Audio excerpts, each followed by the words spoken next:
Tila napuno na nga si Senator Amy Marcos at pinatikim ng salita si Senator Risa Hontiveros dahil sa panggigipit nito kay Vice President Sara Duterte. Ayon kay Senator Amy, marami daw talagang naiinggit kay VP Duterte at alam niya daw na nais lang ng mga ito na mapatalsik si VP upang maalis na ang itinuturing nilang hadlang sa pansarili nilang kapakanan. Narito panoorin ang video kung paano dinurog ni Senator Amy si Risa Hontiveros. I vote a resounding yes. Sa hinabahaba kong pagsisilbi sa Kongreso, sa 12 taon na nanilbihan kami, ang trabaho ng kongrestista sa pagkaalam ko ay maging kinatawan ng kanilang distrito o kanilang sektor. Bakit naman ngayon ay naging tagabantay na lamang sila ng humihiyaw na dambuhalang sanggol? Ginawa ng bonjing na armas ang impeachment. Ang dating para sana sa kaayusan ng sistema, ginagawang pampagulo, panakot at sandata laban sa mga kinaiinggitan, kinaiinsecuran ng mga lulong sa kapangyarihan. Galangin naman natin ang Korte Suprema. Huwag tayong umastang Supremer Court, Supremest pa. Wala namang ganun ah. Sa mga kapatid kong senador, paano tayo magiging dakilang mambabatas kung tayo mismo ay hindi susunod sa batas? Ang boses ng Korte Suprema ay boses ng konstitusyon. At kung sino man ang sasapaw sa boses na ito ay isa lang ang tono, ambisyon. Kaya naman, mag-move on na tayo. Magtrabaho at huwag konsentihin ang isang spoiled na bonjing. Huwag nang busugin ng pabor. Huwag nang pumayag dahil may pabuya. Huwag tayo magpalaki ng buwaya, baby pa nga ang tawag, lulong na. Sa mga mahal kong kongresista, may suggestion po ako. Ito suggestion lang naman, Huwag niyong masamain. Kesa inaatupag ninyong palitan ang pinili ng taong bayan, binoto at minahal. Bakit di nyo nalang palitan ang tao, kayo naman lang ang pumili? Ayaw paawat ng iba sa kakaflex. Ano kaya kung yung speaker nyo na lang ang paltan nyo? Kaya nyo yan. At dahil dito, bumuboto ako ng malakas na oo. Maraming salamat po. Thank you, Senator Amy. Before the Secretary recognizes the next Senator, who are these people almost creating trouble there? Can you please trace their identities and send them out of this building? Secretary. Senator Padilla. Senator Robin Hood Padilla is recognized to explain his vote. Maraming salamat po, Ginoong Pangulo. A'udhu billahi minasyaitanir rajim. Bismillahirrahmanirrahim. Alhamdulillah rabbil alamin. Bismillahi wassalatu wassalamu ala rasulillahi. Assalamualaikum warahmatullah. Alam niyo po, ito na po siguro ang pinakamaligayang araw sa buhay ko sapagkat makasaysayan. Ako po ay nagpupugay at malalim na paghanga sa isinagawang paliwanagan ni Senator Marcoleta, Senator Soto, Senator Hontiveros, Senator Lacson, Senator Pangilinan, Senator Aquino, Senator Pia Alan Cayetano, Senator Rafi Erwin Tulfo, Senator Mig Subiri. Ang palitan ng mga paniniwala sa plenaryo ay simbolo ng humihinga at buhay na Senado. Nagagawa natin ang kalayaan at kasarinlan. Isang demokrasya na naririnig ang bawat naratibo. Tagahanga po ninyo ako lahat. At alam naman po ninyo, sa maiksing panahon ko rito, ako ay pro-Westminster. At ngayon, System po, system. Yan po yung parang sa UK. At yan po yung nakita ko ngayong araw na ito. Ang lahat ng mga senador ay gising, ang lahat ng mga senador ay nandito, ang lahat ng mga senador ay nagtatrabaho sa ayon sa kagustuhan kong makita ko ang bawat debate at ang bawat opinion ng bawat isa. Kaya nagpapasalamat po ako. Napakagandang araw po nito sa inyong lahat at sa ating lahat. Ngayon, mga kababayan, gusto ko pong malaman ninyo na ako po ay nagbibigay-pugay sa lahat ng nanonood sa atin ngayon. Malamang, ang sasabihin ninyo, siyempre si Robin Padilla, ang boto niyan, alam na natin. Eh, mabuti po, alam nyo na. Ang gusto ko lamang pong liwanagin ay ito. Ang nais ko, sana, ay katapusan na nito. Dismissal. Una pa lang po, bago pa lang po kami na-convene, labag na po sa kalooban ko na matuloy ito. Nakita nyo naman po, noong nagkasumpaan, talagang ipinaglalaban namin na politika ito. Politika ito At kailangan ng due process. Pero natuloy pa rin po, nag-convene pa rin. Pero hindi pa rin po ako nagsuot ng robe dahil para sa akin ay protesta. Ayoko po talagang matuloy. Bakit? Sa loob po ng matagal na panahon ni Bonifacio, ni Aguinaldo, panahon ni Aguinaldo, ni Quezon, panahon ni Marcos Sr., ni Aquino Sr., ni Aquino Jr., ni Arroyo, Marcos Jr., PRRD Duterte, HOR ngayon, at Vice President Duterte. Hindi na po tayo natapos sa usapin ng politika at yaan po ay pinagtibay ng Supreme Court sa kanyang desisyon na sinabi niya mismo, oo, politika lang impeachment, pero hindi kailanman dapat masagasaan nito ang karapatan ng tao.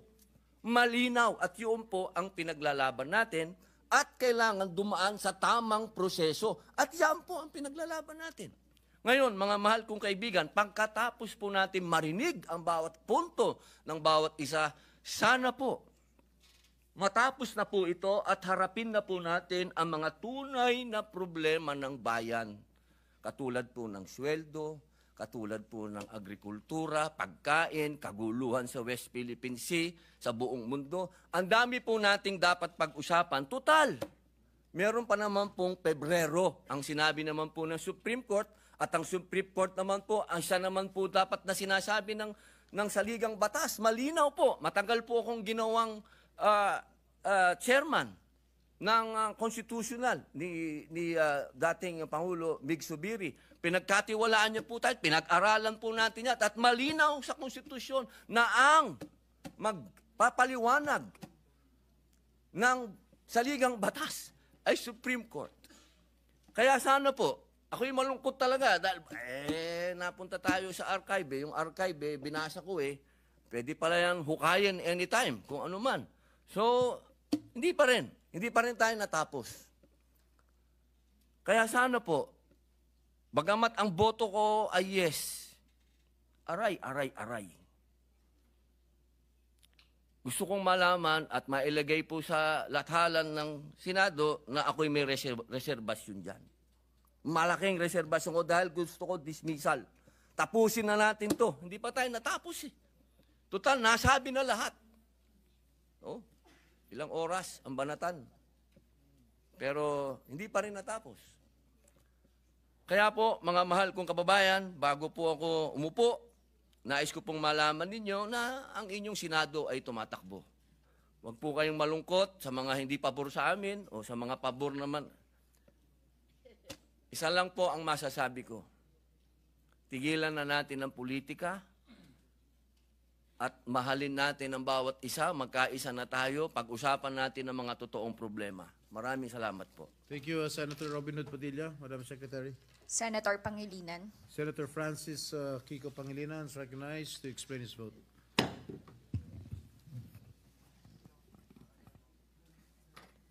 This representation votes no. Unang-una, ang boto na no ay hindi nangangahulugan na hindi natin nirerespeto ang pasya o kapangyarihan ng Korte Suprema. lalo-lalo na't hindi pa ito pinal. Wala sa hanay ng mga senador na bumoto ng no ang nagsasabi na hindi dapat respetuhin ang pasya ng Korte Suprema. Hintayin lang ang final decision. Kung tutuusin, kung hinintay lang natin ang final decision, hindi tayo nagpasya at wala tayong ginawa na mga hakbang out of respect dahil nga pending pa. Wala tayong nilabag sa pagiging immediately executory ng desisyon. Kaya kataka-taka kung bakit kailangan magkaroon ng archiving. Pero pasya ito ng mayorya. Mr. President, bumoto tayo ng no dahil naniniwala tayo. Mas mainam sana na hintayin nga ang resolusyon ng motion for reconsideration. Dagdag siyempre dyan ang pagkilala ng prinsipyo ng co-equality sa House of Representatives.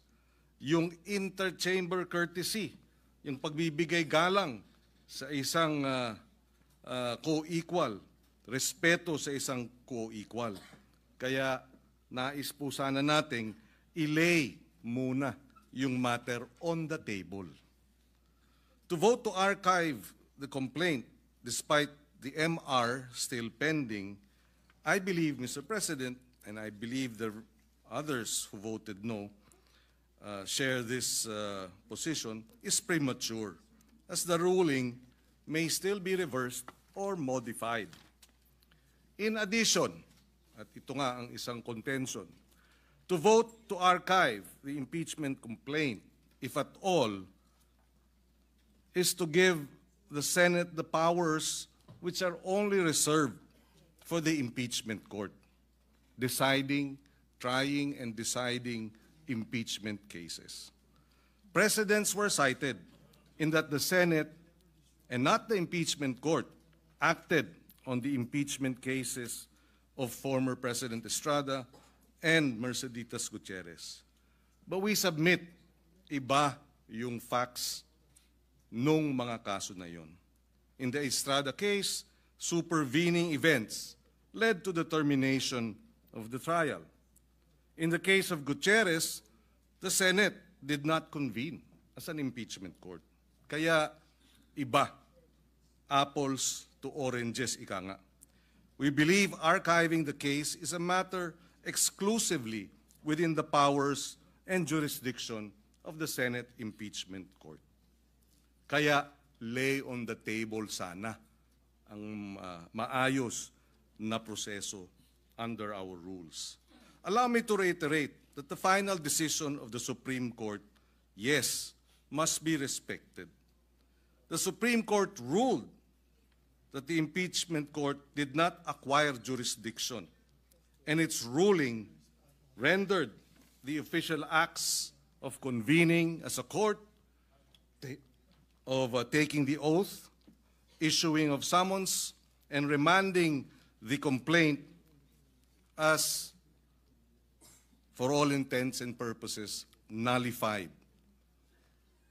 Kaya tinanong natin kanina, ano na ang nangyari sa constitutional duty and constitutional power as sole power to try and decide impeachment cases.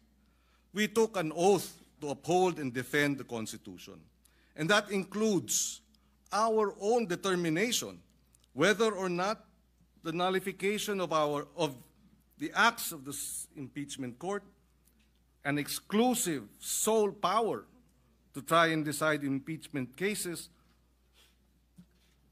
if the ruling was based on the facts and not on a misappreciation of the facts. Kaya nga sana na hinintay ang motion for reconsideration.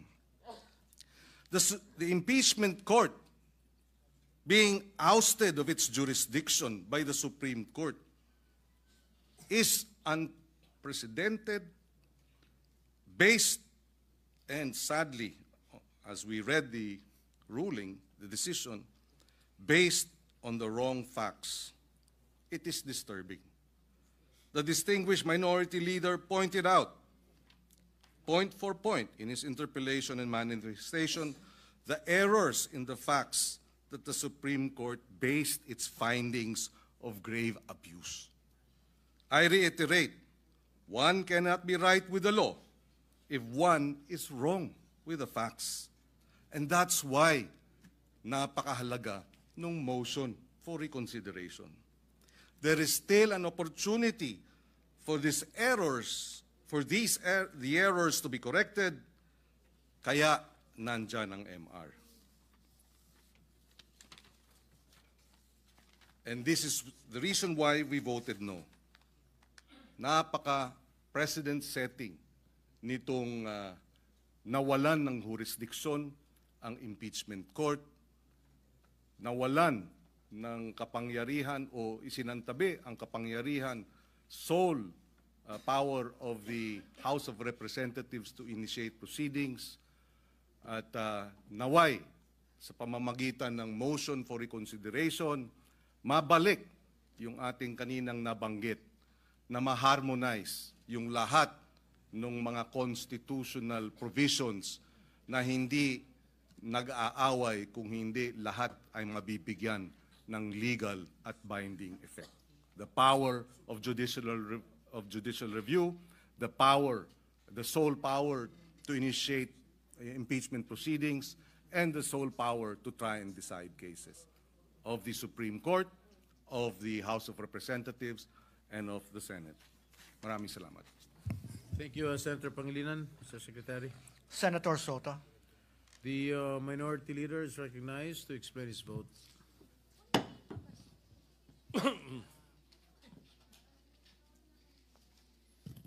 Mr. President, I have more than expressed myself on this issue. Just in addition, a lingering question. How can the Senate archive something that is not before it? The articles are before the impeachment court. Therefore, I cast a negative vote. Thank you, Minority Leader. Senator Soto. Senator Tulfo Erwin. Senator Erwin Tulfo is recognized to explain his vote.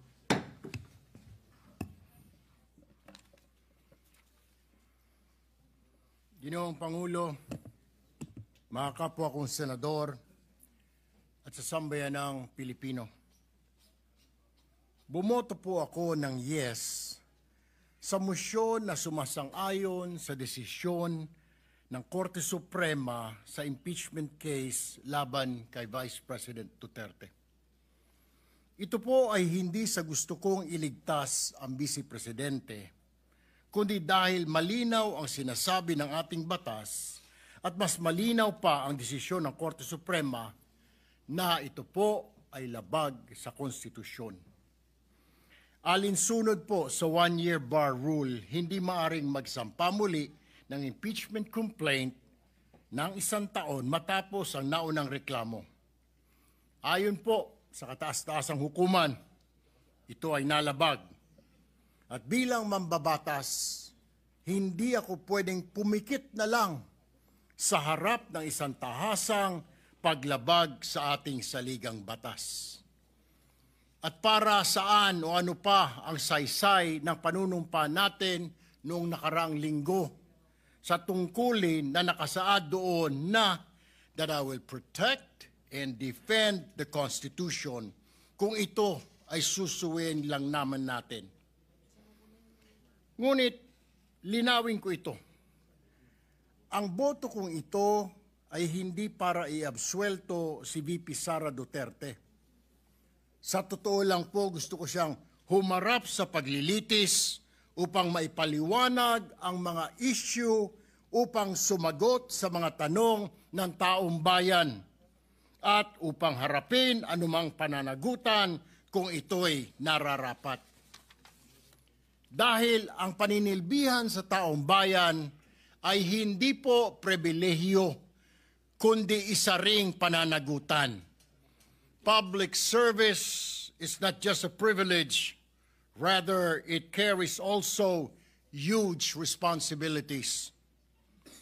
Sa loob po ng mahabang panahon, nasanay na ang ilang matataas na opisyal kapag may kapangyarihan, may lusot.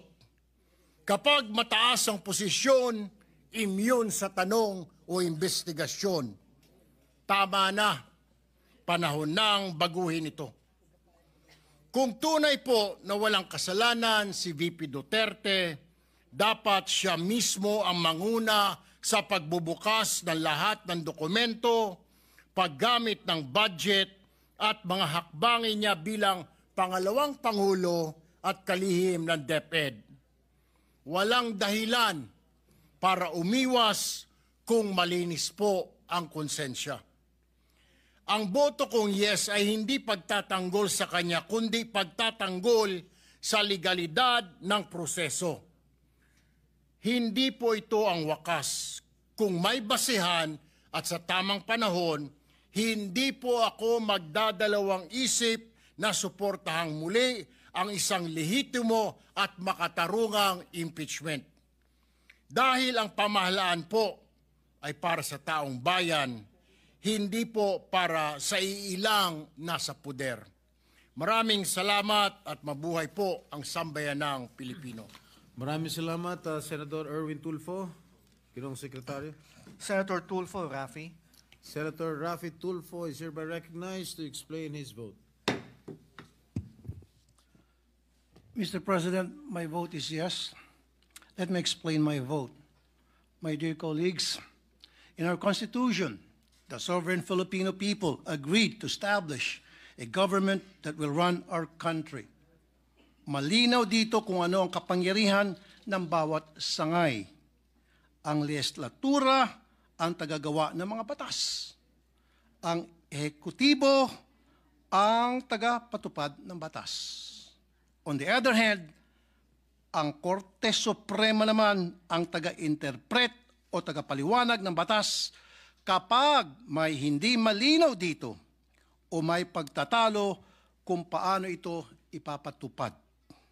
Kaya naman, ang respeto ng bawat sangay ng gobyerno sa isa't isa ay mahalaga upang tuloy-tuloy ang maayos na pagpapalakad ng ating gobyerno. Under the Constitution, it is the House of Representatives that shall have the exclusive power to initiate all cases of impeachment. Wala po tayo papel sa proseso na yan. Our role only comes when a valid articles of impeachment complaint is filed before us. Mr. President, the case before the Supreme Court is about the impeachment initiation procedure before the House of Representatives. Whether a case of impeachment has been initiated according to the text and spirit of the Constitution. Of course, I will not delve into the correctness of the decision of the Supreme Court, but I believe it is within their authority to interpret the Constitution and declare whether the actions and processes before the House is constitutional. And so, we must accord the decision of the Supreme Court the same respect that they give the laws that we enact as the legislative. That is the scope and limitation of our powers. Having said that, allow me to go to the clear, dispositive portion of the decision. Sa dulo po ng 97-page decision, ito po ang sinabi ng ating Korte Suprema. Una, the articles of impeachment are unconstitutional and are deemed null and void ab initio. In other words, walang bisa nung simula pa lang. Second, the court said the Senate did not acquire jurisdiction to constitute itself into an impeachment court. Ibig sabihin, hindi nagkaroon ng Senado ng kapangyarihang maglitis bilang impeachment court. Mr. President, I agree that we should abide by the decision of the court to avoid any constitutional crisis. And if I were to take the duty to my heart, I believe the decision is very clear. No impeachment court was validly convened. That's my vote. With that said, however, there are concerns raised regarding the decision. So it is important for the Supreme Court to address these concerns. I have faith in the Supreme Court that it will perform its mandate. That's all. Thank you, Mr. President. Thank you, Senator Rafi Tulfo. Secretary. Senator Villanueva. The Majority Leader recognizes Senator Villanueva. Thank you very much, Mr. President. Mr. President, esteemed colleagues, this representation stands today not just a senator judge, but as a member of this institution who took an oath to uphold the Constitution. And I'm here, Mr. President, to explain my vote. But more importantly, to stay true to that oath, to serve with integrity and give life to the spirit of the law. Article 11, Section 1 of our Constitution provides that public office is a public trust. Ang isang katungkulan sa pamahalaan ay isang tiwalang ipinagkakaloob ng mamamayan. This underscores one of the core principles of democracy, that ultimate political power resides with the people.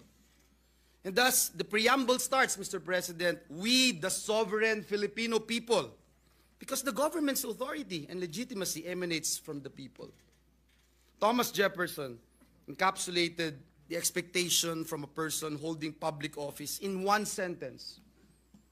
When a man assumes a public trust, he should consider himself as public property. Close quote. Kapalit ng tiwalang ipinagkakaloob ng bayan sa isang tao ay ang paglilingkod ng may katapatan sa saligang batas at sumasalamin sa mithiin ng bayan na nakapaloob dito. Ginoong Pangulo, pag-aari ka ng publiko dahil ang bawat galaw at desisyon mo ay hindi para sa sarili, kundi laging para sa bayan. While due process protects life, liberty, and property, public office is not private property. As Justice Malcolm wrote in Segovia versus Noel, a public position is not owned by its holder. Ang posisyon sa gobyerno ay hindi premyo o personal na karapatan. Ito po ay pananagutan at pagtitiwala ng taong bayan. During the July 26, 1986 discussion of the Constitutional Commission, it was noted that, and I quote, a violation of an oath of office is itself a violation of the Constitution because a public official's oath is in the Constitution, close quote. Thus, accountability is not only a moral imperative, it is a constitutional duty. Public officials are answerable to the people at all times, and the mechanisms of impeachment and oversight exist precisely because no one can claim a vested personal entitlement to office. Where accountability is demanded, due process must still be observed. Ngunit Ginoong Pangulo, hindi po ito dapat maging panangga laban sa makatarungan at lehitimong pagsusuri o gamitin upang gawing pagmamay-ari ang isang tungkulin pampubliko. Higit po sa lahat, hindi ito dapat maging kasangkapan upang takasan ang pananagutan. Wala po ni isa ang nakatataas sa pananagutan, nakakatakas sa pananagutan. Lalo na po ang mga nasa pinakamataas na posisyon ng ating bayan. Mabigat po ang papel natin dito sa Senado, Ginoong Pangulo, lalo na sa impeachment. Hindi po ito simpleng usaping legal. Desisyon po ito na nakabatay sa batas at nagmula rin sa ating prinsipyo at konsensya. The framers of our Constitution knew this. That's why impeachment decisions are ultimately acts of political and moral judgment, not just strict legal analysis. Kaya po malinaw ang disenyo ng ating saligang batas. Ang House ang may eksklusibong kapangyarihan para magpasimula ng impeachment, at ang Senado ang tanging may kapangyarihan na lumitis at magdesisyon. This is a sui generis role, unique, exemptional, and deeply rooted in our democratic system. That is also why both chambers of Congress were given the authority to craft their own rules of procedure in impeachment cases. May mga bumatikos po sa atin noon, Ginoong Pangulo, sa pag-remand natin ng articles of impeachment sa House. At sabi nila, ng mga bumabatikos, pag-iwas daw po ito sa tungkulin. Pero kung susuriin pong mabuti, Ginoong Pangulo, hindi po ito pag-atras sa ating tungkulin. It was a necessary and prudent step towards ensuring that the proper procedure was followed so that our decision as a court will not be marred by legal and constitutional infirmities. Now we are faced with the High Court's decision that tackles precisely that which we hope to avert when we remanded the articles of impeachment, Mr. President. So clearly today, the Supreme Court's decision in GR 278353 is a vindication of the Senate's action. We have been called so many names, Mr. President, and ridiculed in the digital court of public opinion. I'm sure the Senate President would likely agree with this representation that the allegations thrown at us regarding the impeachment and even the decision of the Supreme Court, a matter that we have no participation in, are extremely preposterous and absurd. But this exercise, while political in nature, is not about personalities. It's not about revenge. It's not about prevailing sentiments or personal biases. It is about upholding what is legal and constitutional and what will hold true in the years that follow. Let me make one thing clear to our kababayans, mahal nating mga kababayan. We in the Senate have never abandoned our mandate in this impeachment proceeding. Ang bawat hakbang po na ating tinahak ay nakaangkla sa kaluluwa ng ating bayan, ang ating inaalagaan at pinoprotektahan sa aligang batas ng Republika ng Pilipinas. But as they say, Mr. President, dissent is not a threat to democracy. It is essential to its survival. Kaya doon po sa mga pumuna, sa mga nagsabing mali ang naging pasya ng Senado, hindi tama ang ginawa po natin dito, naintindihan naman po natin sila kung saan sila nanggagaling. And in that same democratic spirit, I now take this opportunity to respectfully air my own dissent to certain portions of the Supreme Court's decision. While we respect the court's authority, I believe there are portions of the ruling that may have inadvertently made the already difficult process of impeachment even harder. Agree po ako doon, Ginoong Pangulo. Impeachment was never meant to be easy, but neither was it designed to be impossible. The framers of our Constitution deliberately relaxed the rules to empower the people and lower the barriers to initiating accountability against high-ranking officials. The Constitution even allows any ordinary citizen to file a verified complaint. Ang mababa at mataas na kapulungan ng Kongreso ang nagsisilbing takbuhan ng mamamayan. Sa mga pagkakataong wasak na ang tiwalang ipinagkaloob ng publiko sa mga inuluklok nito. And yet, Mr. President, with this decision, we now see new procedural hurdles that were not explicitly required by the Constitution, including the rigid interpretations of due process at the preliminary stage. These add layers of complication to a process that is already politically and institutionally fragile. Kung hindi po natin iingatan, tama po yun. Baka po buhay sa papel, ngunit patay sa proseso. This was no accident of drafting, Mr. President. The framers of the 87 Constitution intentionally relaxed the requirements for initiating impeachment, lowering the vote needed from 2/3 as required in the past constitutions to just 1/3 of all House members.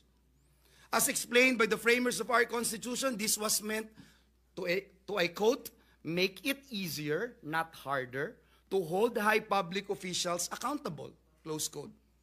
They had lived through a time when power went unchecked and accountability was elusive.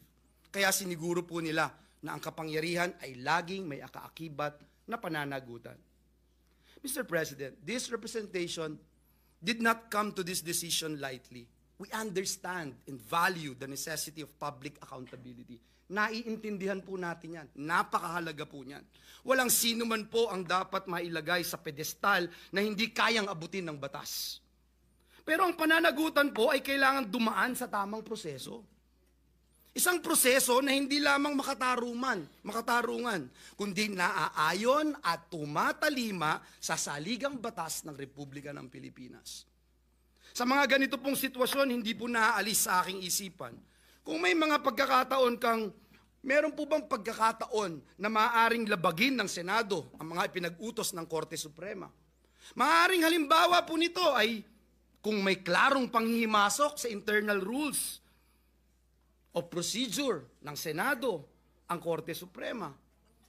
Ngunit, Ginoong Pangulo, sa pagbibigay kahulugan sa nakasaad sa ating saligang batas, tanging Korte Suprema lamang ang may kapangyarihan bilang pinal na tagapagpasya. Article 8, Section 1 of the 87 Constitution expands the Supreme Court's scope of judicial power by mandating it to determine whether or not there has been a grave abuse of discretion amounting to lack or excess of jurisdiction on the part of any branch or instrumentality of the government. In the case of Angara versus Electoral Commission, Justice Jose P. Laurel, who later became the third president of the Republic, wrote, and I quote, "When the judiciary mediates to allocate constitutional boundaries, it does not assert any superiority over the other departments.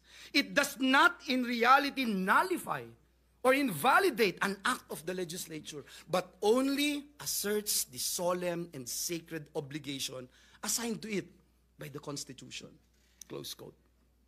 Noong pong tinatalakay ng ating mga constitutional framers ang probisyon sa konstitusyon, patungkol po sa proseso ng impeachment, binanggit po ng kagalang-galang na Commissioner Dodong Maambong ang isang sipi mula sa isang kaso sa Amerika. Ang sabi po niya, and I quote, "Ang impeachment ay ang unang hakbang sa isang proseso ng pagwawasto. Ang layunin po nito ay hindi personal na pagpaparusa sa nasasakdal, bagkos ang pangunahing layunin nito ay panatilihin ang pamahalaang naaayon sa konstitusyon." This quote captures the heart of what impeachment is meant to be, Mr. President.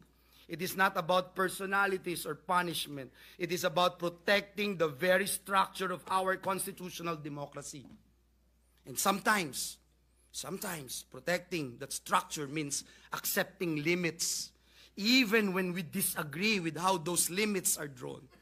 In this case, the Supreme Court, as the final interpreter of our laws, has spoken unanimously, and I will say it again, spoken unanimously, decisively, and with finality. It ruled that the impeachment complaint violated the one-year bar rule. The Vice President was denied due process, and that this Senate, as of the moment, had not acquired jurisdiction. Mr. President, in closing, again, I would say we may not agree with every word of that ruling. But the rule of law is not a matter of convenience. It is the foundation of our democracy. Upholding it, even when it is difficult or unpopular, is what gives this institution its credibility and our democracy its strength. To ignore it, no matter how justified we may feel, is to risk eroding the very foundation we are sworn to defend, our beloved Constitution. Kaya po, Ginoong Pangulo, sa liwanag ng ating saligang batas at bilang paggalang sa pasya ng Korte Suprema, habang kinikilala po natin na may nakabimbing motion for reconsideration na sinampa ng House of Representatives, and in adhering to the immediately executory decision rendered by the Supreme Court, I vote to transfer the articles of impeachment to the archives. Thank you, Mr. President. Senator Villar Camil.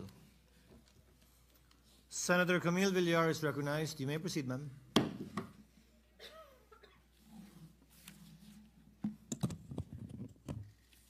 Mr. President, my dear colleagues, I vote yes to the motion to archive the articles of impeachment against Vice President Sara Duterte, respecting the decision of the Supreme Court. It is undeniable that the Supreme Court has the power under the Constitution to declare an act of a co-equal body as unconstitutional, a power known as judicial review.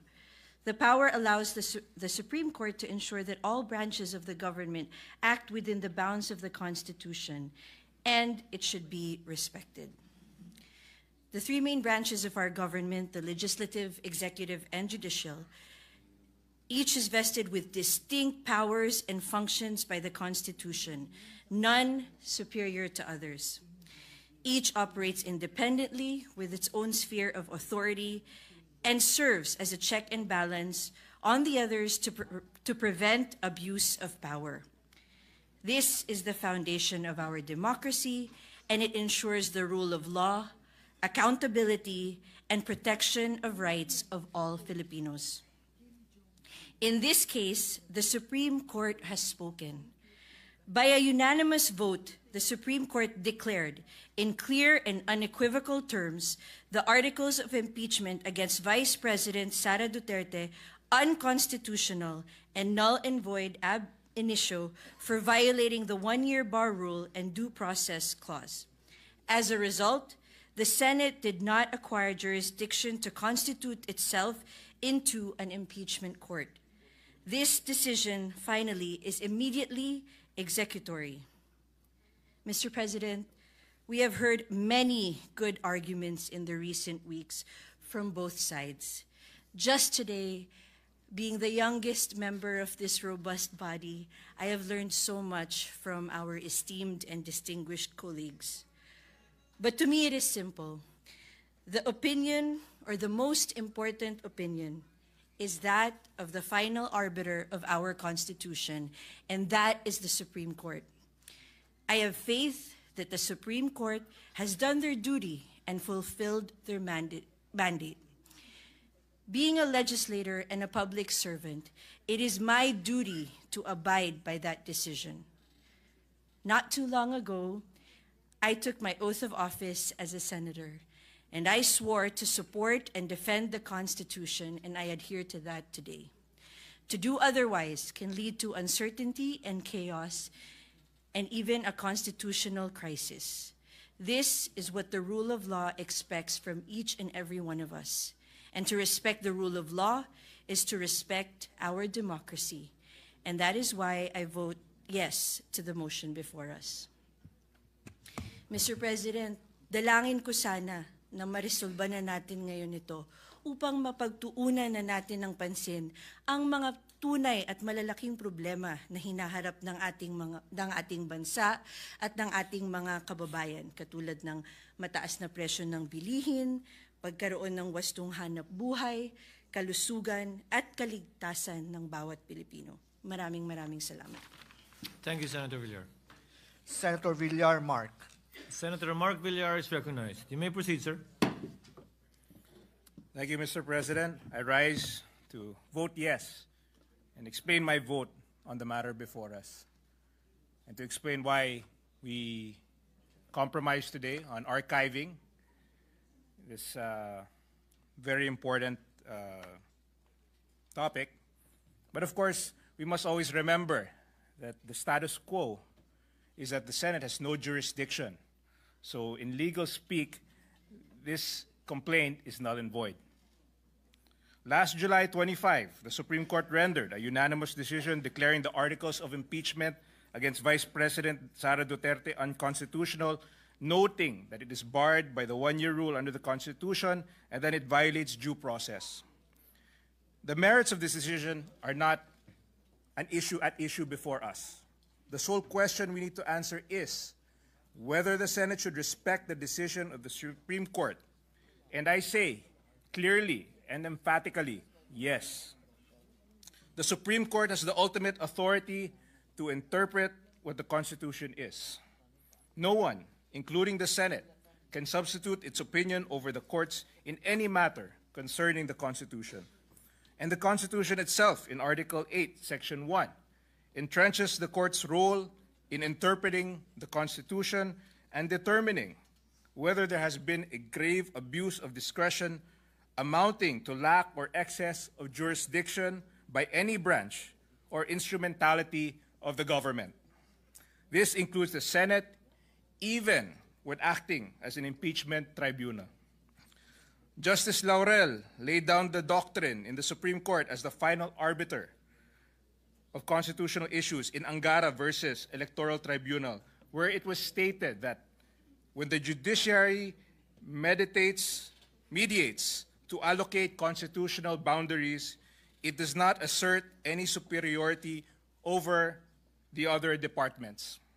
It does not in reality nullify or invalidate an act of the legislature, but only asserts the solemn and sacred obligation assigned to it by the Constitution to determine conflicting claims of authority under the Constitution.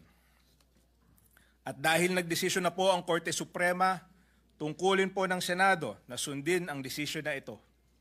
Sumasangayon man tayo o hindi, dahil nangako tayo, bawat isa sa ating mga senador, that we will support and defend the Constitution of the Republic of the Philippines, that we commit to obeying all laws and legal orders issued by the duly constituted authorities.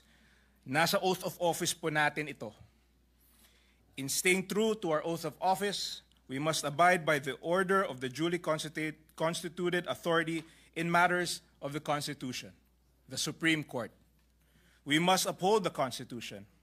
Thus, the Senate cannot acquire jurisdiction to proceed with the trial, much less issue a verdict. Tulad ng sabi ni Senior Associate Justice Leonen, the impeachment process is a constitutional process. And although it is also a political process, it is not isolated from the requirements of the Constitution as a whole. Kailangan obserbahan ang due process, ang tama at makatarungang proseso bago matanggal sa posisyon ang isang individual. Habang iginagalang natin ang opinyon at pananaw ng bawat isa sa mga importanteng usapin, kailangan natin igalang, kilalanin at bigyang halaga ang kakayahan at kaalaman ng mga maestrado ng kataas-taasang hukuman na binigyan ng kapangyarihan ng ating konstitusyon bilang huling hukom na ipaliwanag kung ano ang batas at kahulugan nito at magdesisyon ng pinal sa isyung ukol sa konstitusyon. By recognizing the authority of the Supreme Court on the matter, the Senate does not abandon its mandate and its wisdom as an independent political body, nor does it concede or submit to a co-equal branch of the government. We are simply upholding the rule of law. At kung susuway tayo sa desisyon ng Supreme Court sa isang isyung konstitusyonal, binabaliwala natin ang konstitusyon. Ito ay magdudulot ng isang krisis sa ating saligang batas at lipunan na hindi makakabuti para sa taong bayan. As a functional society governed by the rule of law, we must accord our democratic institutions with respect, value their guidance, recognize their competence, and cherish their independence. Mr. President, pinapatunayan ng desisyon na ito na makakaasa ang tao na ang due process ay hindi lang guni-guni o kasabihan walang katuturan. Na ang due process ay para sa lahat at hindi lang para sa mga kakampi. Isang patunay na mapabisi presidente man o ordinaryong Pilipino, makakasigurado tayo na ang mga institusyon, ang Korte Suprema at ang Senado ay handang ipagtanggol, pahalagahan at bantayan ang ating mga karapatan.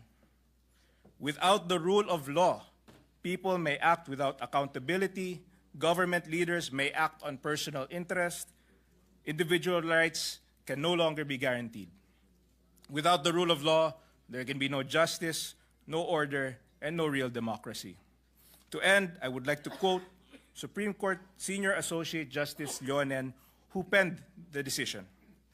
There is a right way to do the right thing at the right time. This is what the rule of just law means. This is what fairness or due process of law means, even for impeachment. Maraming salamat po. Thank you, Senator Villar. Before recognizing Senator Zubiri, I'd like to thank him for his patience because he's always last whenever we do nominal voting. At some point in time, you might want to make a motion, Senator Zubiri, for us to draw lots on which letter of the alphabet we will start voting. Thank you. The Mr. gentleman President, may proceed. maraming salamat, Mr. President. Alam mo po yun, Ginoong Pangulo, dahil magkasama po tayo sa Kongreso ng 3 termino. At dun sa 3 termino, na alam ko yung bilang po natin ay 265, 268 congressmen, napakahirap po pag ang iyong pangalan ay nagsisimula sa letrang Z. Kasi ako po ay palaging huli. Minsan po, wala na pong tao nakikinig sa akin. Yung janitor na po, mga page ang nag-aayos ng mga upuan. Pero, subalit na yung araw na ito, nagpapasalamat ako at napakarami pang senador na nandito po na yun.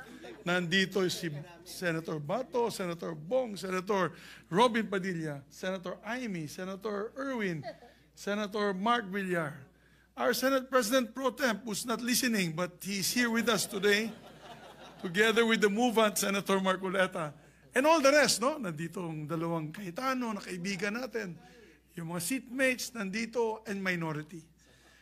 Pero Mr. President, honestly, it pains me to vote against my minority floor leader. It pained me and Senator Lauren. But what we are called to do here today goes beyond a simple vote. We all know that, Mr. President. It goes beyond a simple vote. Rather, for me, it's a test of our commitment to our Constitution and the rule of law. When the House of Representatives transmitted the articles of impeachment to us in February 5, 2025, my position was clear. We must go ahead with the trial, as this is our constitutional duty. In many interviews, that's what I said. It doesn't matter how I feel about it, because many people already said that I was on the other side. But I've said it doesn't matter what my personal feelings are. What matters is that we proceed with our constitutional duty. When the motion to remand the articles of impeachment came up on June 10, 2025, it was also my position, again, clear, that we must remand the articles not for the sake of dismissing the trial, Mr. President, but for the purpose of ensuring that the House of Representatives had not violated the impeachment process as laid out in the Constitution. I have always upheld the principles of rule of law and the primacy of the Constitution. And I've consistently shown the highest respects for the Supreme Court as the final arbiter of all constitutional questions. So today, again, my position is clear. We must respectfully adhere to the Court's ruling that the current impeachment complaint is unconstitutional. Our Constitution expressly empowers the Supreme Court to review even the article or the actions of political branches. In Francisco versus House of Representatives, that case which has been mentioned by almost all my colleagues here, the court affirmed that it is the final arbiter for constitutional questions with authority to strike down acts that violate the Constitution. Thus, I vote to support the Supreme Court on not to proceed with the trial of the articles of impeachment as it violates both the Constitution and the guarantees of due process, rendering the current complaint unconstitutional and void ab initio. The grave denial of due process only magnifies its fatal defect. Without jurisdiction, any trial would be meaningless and any verdict null and void, Mr. President.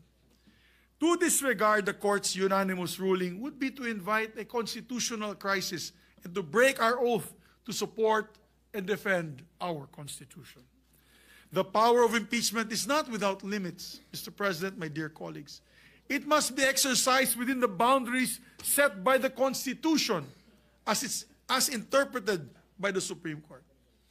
And let me be clear for those listening tonight. The court did not place the Vice President beyond scrutiny. It simply required that any future impeachment follow constitutional safeguards. As simple as that. A new complaint may be filed by February 6, 2026, lawfully and with due process, at doon na po natin magagamit, Senator Kiko Pangilinan, yung ating mga gown at Rome. Kasi sigurado, as the day will shine tomorrow, there will be an impeachment case filed against her. And we will be ready. This time, we will be prepared and follow the due process that was mentioned by the Supreme Court. I speak, Mr. President, as someone who's been a legislator for over 2 decades now, together with the Senate President, long enough to know that our fragile democracy rests on the strength of our laws, that our freedoms are given shape by our rules and traditions. And you all know me as a stickler for rules and traditions, together with my minority leader. I have served in both houses, House of Representatives and the Senate, and here in the Senate, being formerly a majority leader, the Senate President, and now your Deputy Minority Leader. In all these roles, Mr. President, I've been conscientious in adhering to the rules and traditions that protect the integrity of our beloved institution. It is in this spirit that I adhere to the Court's decision. My vote today is based on the Supreme Court's decision last July 25, 2025, without prejudice to whatever resolution it may later render on the motion for consideration. That's why I thank the good movement, Mr. President, to allow me to amend or to allow the amendment of his motion to make it a mere archiving of the document, because that will never stop us from being able to pull out that document from the archives. Maraming salamat sa ating mahal na movement, si Senator Marcoleta. Let me just say this, Mr. President, to end my manifestation and my vote. Restraint is not weakness. It is obedience to constitutional order. Let us act not in defiance of, but in deference to the Constitution, to the Supreme Court, and to the people who have entrusted us these powers in this very chamber. Daghan kay salamat sa ako mga kaigsunan, and may God bless us all. Maraming salamat, Mr. President. Thank you, Senator Zubiri. With 19 affirmative votes, 4 negative votes, 1 abstention, the motion of Senator Marcoleta, as amended by Senator Joel Villanueva, adhering to the immediately executory decision rendered by the Supreme Court en banc on July 25, 2025, which among others held that the articles of impeachment are null and void ab initio, and that the Senate did not acquire jurisdiction, and to move to transfer the articles of impeachment in relation to case number 002-2011, entitled "In the Matter of the Impeachment Trial of Vice President Sara Zimmerman Duterte," to the archives. The same is hereby approved. Majority Leader. Mr. President, Senator Bam Aquino would like to insert his explanation of vote into the record.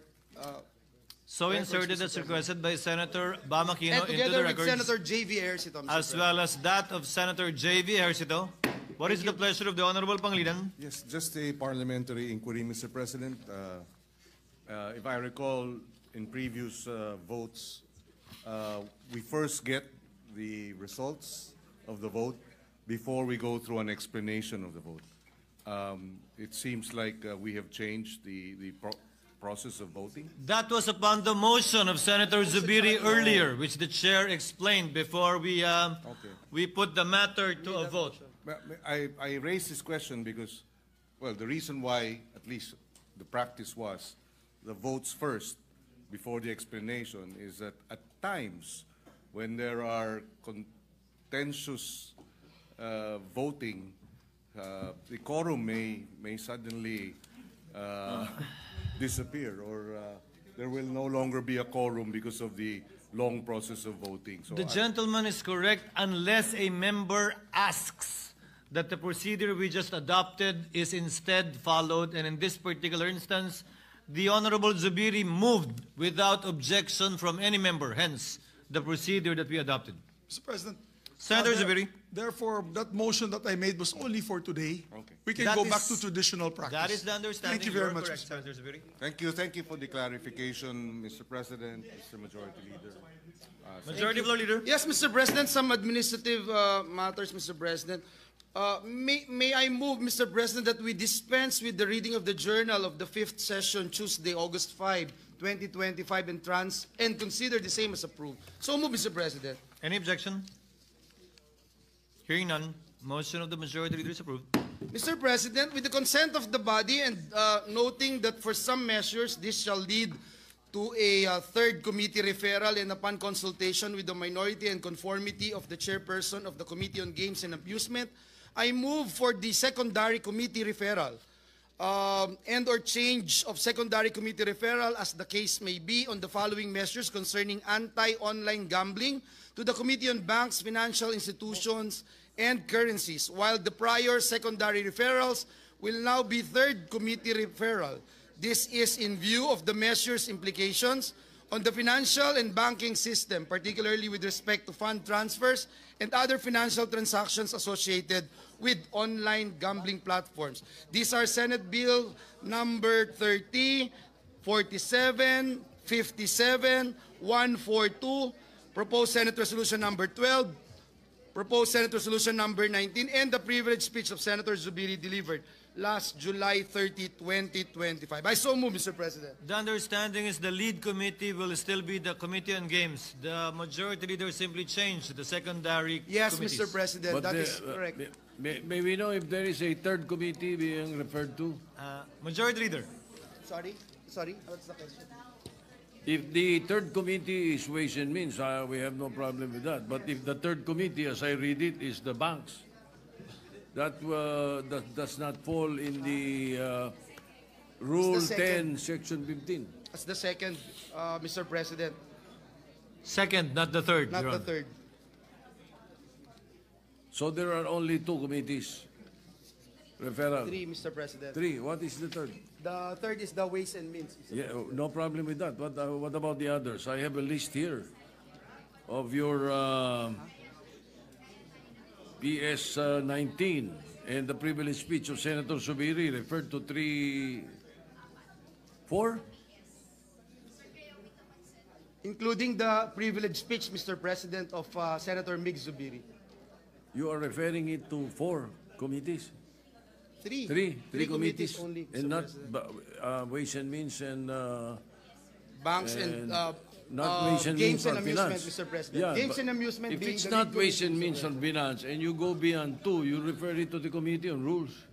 That's the procedure. That's why, Mr. Yes, President, not the we banks, are... not the committees. Yes, Mr. President, that's the reason why we are asking the consent of the minority, Mr. President. If it is not okay with the minority, Mr. President, I will... Your Honor, the reason why it's the majority leader that's making the motion with the consent of the body is precisely because the request for additional committees was referred to the Committee on Rules, and it's the Committee on Rules now acting on that request with the permission of the body first. It is now the Committee on Rules asking for the permission Yes, because it was that is originally referred to you already. Yes, Your Mr. Honor. President. And, we were not informed. Thank you for your understanding, Your Honor. I told you. Any objection I told you. to the motion of the majority leader? There being none, motion is approved.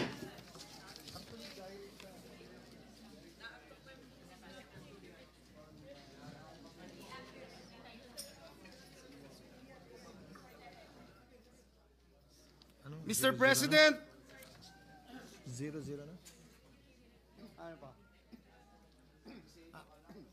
Before recognizing the majority floor leader, Chair would like to correct the case number it mentioned earlier. The record should reflect that the motion pertained to case number 003-2025. The correction is so ordered to be reflected into the records. Majority Leader. Yes, Mr. President. Mr. President, at this juncture, I move that we adjourn the session until 3 o'clock in the afternoon of Monday, August 11, 2025. Before acting on the motion of the Majority Leader, Chair would like to take this opportunity to thank the members of the Chamber, both majority and minority, for your presence, patience, forbearance, and magnanimity that we were able, in such a way that we were able to dispose and vote on this difficult matter of national interest in the most pleasant manner, form, shape, and size. Thank you very much.